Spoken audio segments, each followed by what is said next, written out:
When Samsung's Galaxy Z Fold 2 launched almost a year ago now, it did so at a ridiculously high price of 2,000 American US money dollars. And most people, most normal people would hear that and think, oh my God, there's 0% chance that I'm going to buy any device when it's that expensive.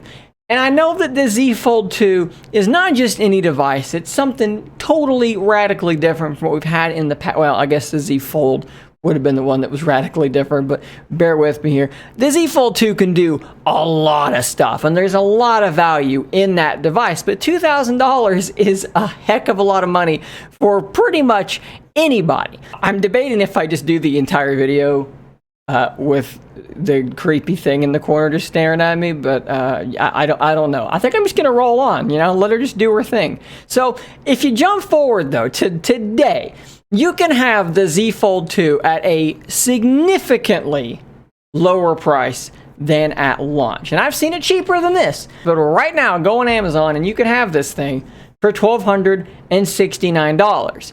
Just right now, no haggling, nothing weird like that. Just buy the thing and it's yours. Now, $1,200, don't get me wrong, that's not cheap.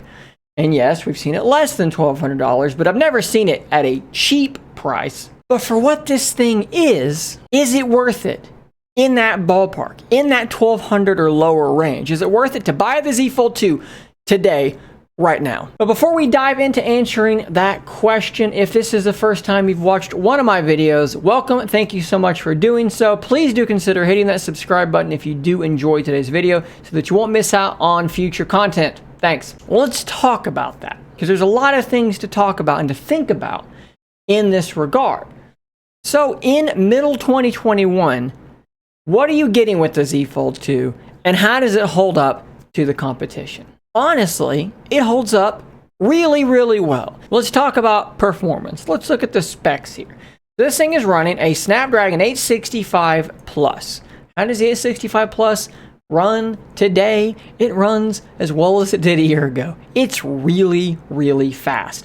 It's got 12 gigs of RAM. How does 12 gigs of RAM How does 12 gigs of RAM treat you today? It treats you really well. When I'm using my Z Fold 2, I am never sitting there thinking, God, come on, this thing's just so slow. Almost any app that I go back to, let's pick Twitter, it's not gonna reload. You've got plenty of RAM. 12 gigs of RAM is a ton. The 865 Plus is still really, really fast. Gaming on this thing is top level. The speakers are still great. The screen still looks good.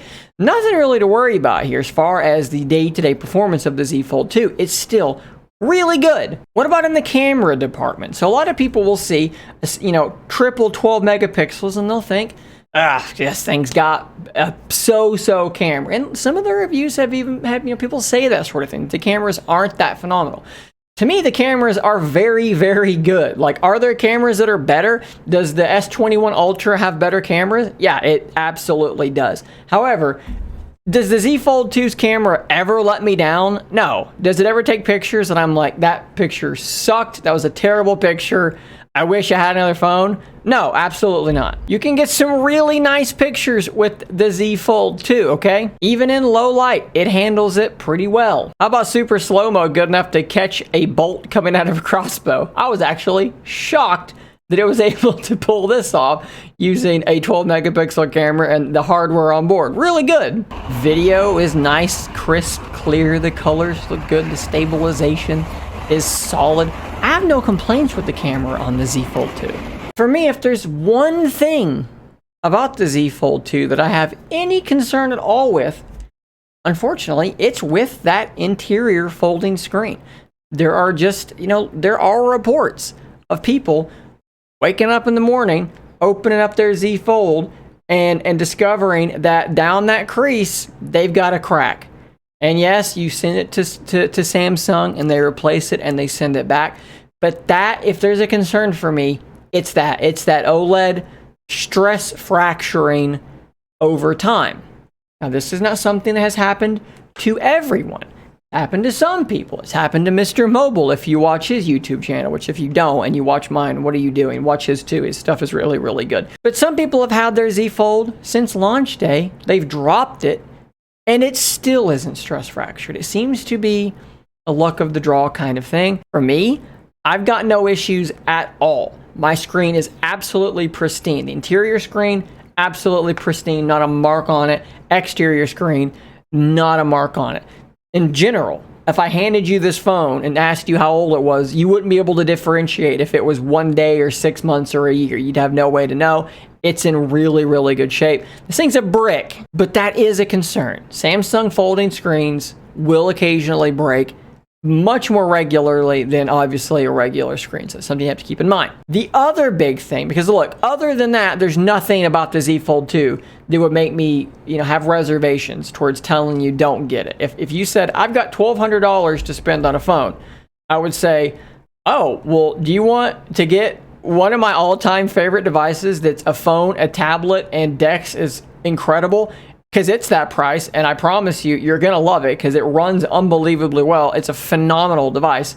Multitasking is fantastic on it. It's tremendous. Oh, except there's that fragility aspect. The only other reservation I have is that the Z Fold 3 is due to be announced in August, just next month. And while it doesn't look like the Z Fold 3 is going to really up the ante in many ways, there are a couple of things worth noting. One, the screen's going to be more durable. If they can address that problem, all bets are off. If the screen's no longer a durability concern, or it's like only 10% more of a durability concern than a regular phone, we're done. The Z Fold line will officially be like the best device on the market as far as I'm concerned for like most people. It would be absolutely phenomenal for everybody. But you're also going to get stylus support.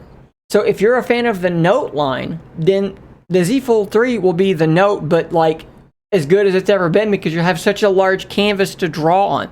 And also there are reports of the Z Fold 3 coming in as low as $1,600, which means much lower price point, which means that sales when they come will bring it down even more. So to me, those are the concerns. The Z Fold 2 has some durability issues with that screen. The Z Fold 3 should address them, should add stylus support, and might not be that much more expensive than the Z Fold 2. So if your question is, should I buy the Z Fold 2 today for $1,200? I would say if you're okay with those concerns, go right ahead. You're not going to regret buying that device. If you can wait a month and see the Z Fold 3, you may answer some of these questions, and you may actually see the Z Fold 2 drop in price more. Because if the 3 is at $16, the 2 at 12, almost 13, doesn't make a lot of sense. It's going to have to come down even further, and I think that it will until they're just gone. So it might be smart to hold out just a little bit and then snag that Z Fold 2 because the 3 doesn't look to add much. It's a bump to the 888. It's a bump in adding the pin and making the screen a bit more durable, but the cameras are going to be almost the same. You probably won't be able to tell any performance difference at all. There may be some software things in there, but a lot of the time, that stuff comes to the older devices and software updates anyways. But I think as time goes on, the Z Fold 3 is going to be great, but the Z Fold 2 is going to be a better and better looking deal as that price does continue to drop. So guys, hopefully this video was at least somewhat illuminating or might answer some questions for the average person out there.